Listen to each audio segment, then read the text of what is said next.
never be enslaved to the ideas they view. 5 bodies.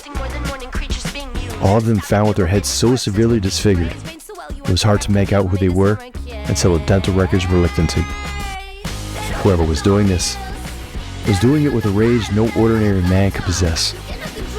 They were beaten, stabbed, beaten some more, and eventually, their heads were caved in by what police only describe as a blunt force instrument. Because of the nature of the crimes, and because there were absolutely no leads on a suspect, the local police issued a curfew for the town's youth. No parties past 8 o'clock. No make-out sessions in a car up at Inspiration Point. This is getting serious. No hanging in the park when the sun went down. But kids will be kids.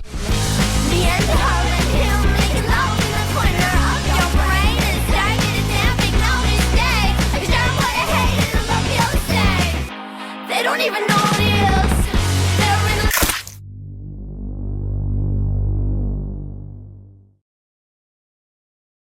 Hey guys, Lance the Obscure Movie Guy coming to you once again with another fun-filled, fact-filled video that you probably won't care about, but we're going to do it anyways, trying to change the world one post at a time. And what you just saw is the trailer for the upcoming The Summer We Died, set to release in 2025, another low-budget independent film from Horror Nerd Productions, which I highly recommend you go check them out over on YouTube. And we're going to break down this film and what it's all about. So what do you say we dive in? The Summer We Died follows 3 girls on summer break from school in a small town inside Nevada who are under curfew, the whole city under curfew, for a string of killings linked to a serial killer that nobody knows anything about. Now, will the girls survive the summer, or will they become victims themselves, or there's some other mysterious plot going on that nobody knows about? The Summer We Died was done by Horror Nerd Productions on a measly budget of $3,300, and I commend them for their use of money because, as I like to say, they did a lot with a little. So let's break this down. Production quality on this film was actually pretty good and very unique. Now, one of my biggest complaints with independent films is usually audio issues, and there seem to be very little audio issues within this film. There is some cases where the music is a little bit louder than it should be and kind of muffles out some of the conversations, but that is actually very few and far in between with some of the other things that I've watched.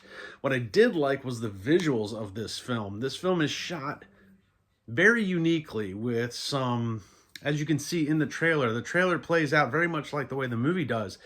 There's a lot of graphics happening on the screen. There's a lot of visual effects that go into what you're seeing. And there's a few breakaways from color to black and white and fourth wall breaks to try and emphasize that. And it almost sounds like it would be too much to watch because there is so much going on screen besides what's actually happening with the characters themselves. But it wasn't as overwhelming as it sounds. It actually played out really well. I really dug it. It went very well aesthetically with the kind of the theme of the movie. You know, you've got the summer break, high school kids, you know, skateboards, music. It was really uniquely shot, and I love the visual effects from it. And like I said, it almost sounds like it would be overwhelming, but it really wasn't. It played out really well, and I liked the way that they used a lot of the different saturations, the filters, the graphics. And like I said, there was a couple instances where they would break the fourth wall, and you would go from like this, you know, screenplay that you're watching to this fourth wall break that almost kind of acted as a documentary type thing, and it went from color to black and white to emphasize the points from these 3 characters. So it was really well done. I really enjoyed that aspect of this film. Now, the interesting thing about this film, the storyline in and of itself plays out. It's supposed to be kind of like a horror drama. More than anything. And I've run into some things in the past where you kind of mix 2 of these subgenres with each other, and it doesn't always pan out. I know I talked about in my review for Beneath Us All, where you had this, you know, horror movie starring Sean Whalen and these, you know, vampire type story mixed with these complex social issues, and it didn't quite work. However, in this regard, in this film, those complex social issues between adolescent teenagers and their parents actually comes through very well in the overall emphasis of the story. there's a lot to play there, and I don't want to give any spoilers away, but there's a few good scenes with points of contention between the parents and these teenagers, and it's very tried and true. The parents, I'm a parent myself, parents always seem to take things a little bit more seriously than they should, where teenagers, and I'm getting a young teenager myself, my daughter's getting ready to turn 14, where teenagers don't seem to take things quite as seriously as they should.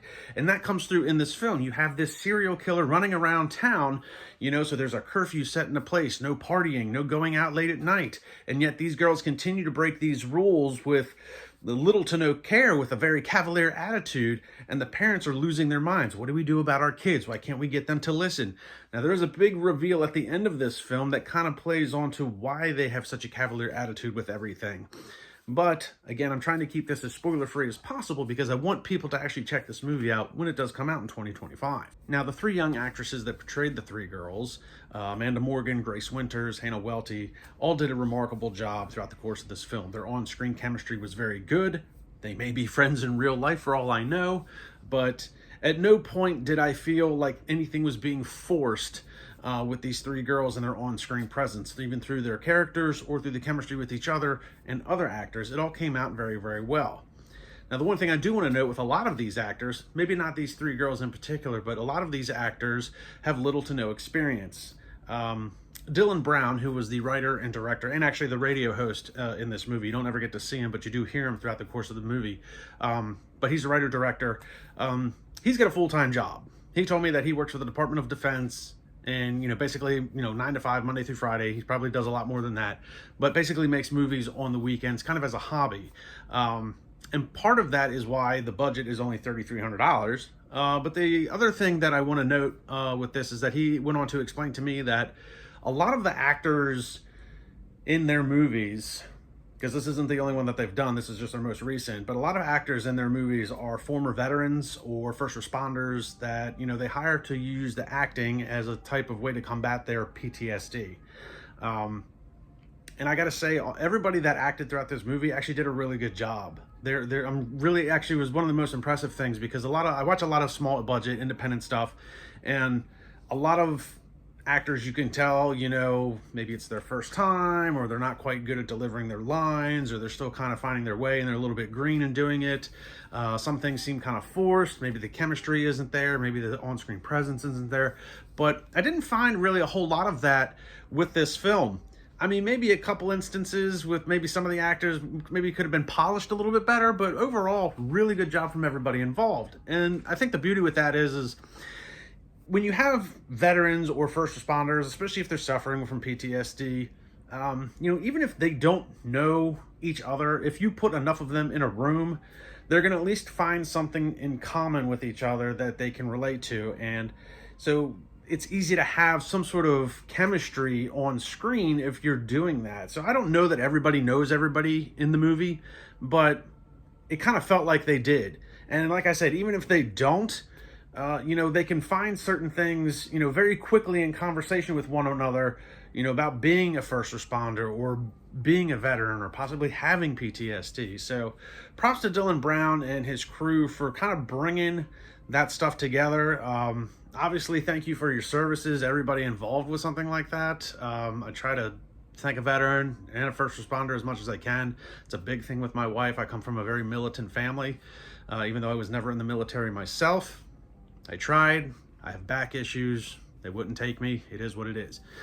But nonetheless, props to Dylan for using those type of people in this movie. And I gotta be honest with you, the acting came through really well for all parties involved. So props to them. Also, a big shout out to John Podish. He's the one that actually got in touch with me to have Dylan send me this. I talked about John recently, just a little bit, in a review for Whit Whitman's Home List for the Holidays, where he played Tiger Woods, and obviously not the Tiger Woods. He played a character named Tiger Woods in the movie. So John got me in touch with Dylan. Dylan sent me the screener to watch the movie, and I'm glad he did. I really enjoyed this film. I enjoyed it a lot more than I thought I would. My first watch through of the full trailer, I was kind of like, man, like I said, the on-screen graphics, I'm like, I don't know if I'm going to be digging this. This seems kind of crazy. There's a lot going on. But then when you actually watch the film, it's not as overwhelming as it sounds, and again, shout out to Dylan Brown. He used local people, first responders, veterans. He even got a local band, Acid Box, involved to do some live music throughout the course of the film. And the soundtrack is another thing I should touch on. The soundtrack for this movie is pretty incredible. It's not my taste in music, but it works so well with the overall aesthetic and theme of this film that it just goes along with it so well. You don't even notice it. Like, man, I'm not digging that, because it works as like one giant music video in some parts. So good job on that as well. Not a whole lot of letdowns with this movie. They did try to go for a big aha moment at the end of the film. This big reveal of what was going on in town. And I don't think it probably panned out exactly how they wanted to. It wasn't that big of a surprise to me, but overall the storyline's still pretty good. I feel like if maybe they spent a few extra minutes in some areas, maybe grasping towards, maybe some flashbacks or some character connections, maybe that payoff would have been a little bit bigger in the end. But overall, still not bad. The movie runs about an hour and 12 minutes, so I figure they could probably use another maybe 5-10 minutes just exploring some of those character connections and relationships to maybe give it a bigger overall feel at the end when they get this reveal. But overall, still a pretty good film. I enjoyed it. I definitely recommend it. It's going to be...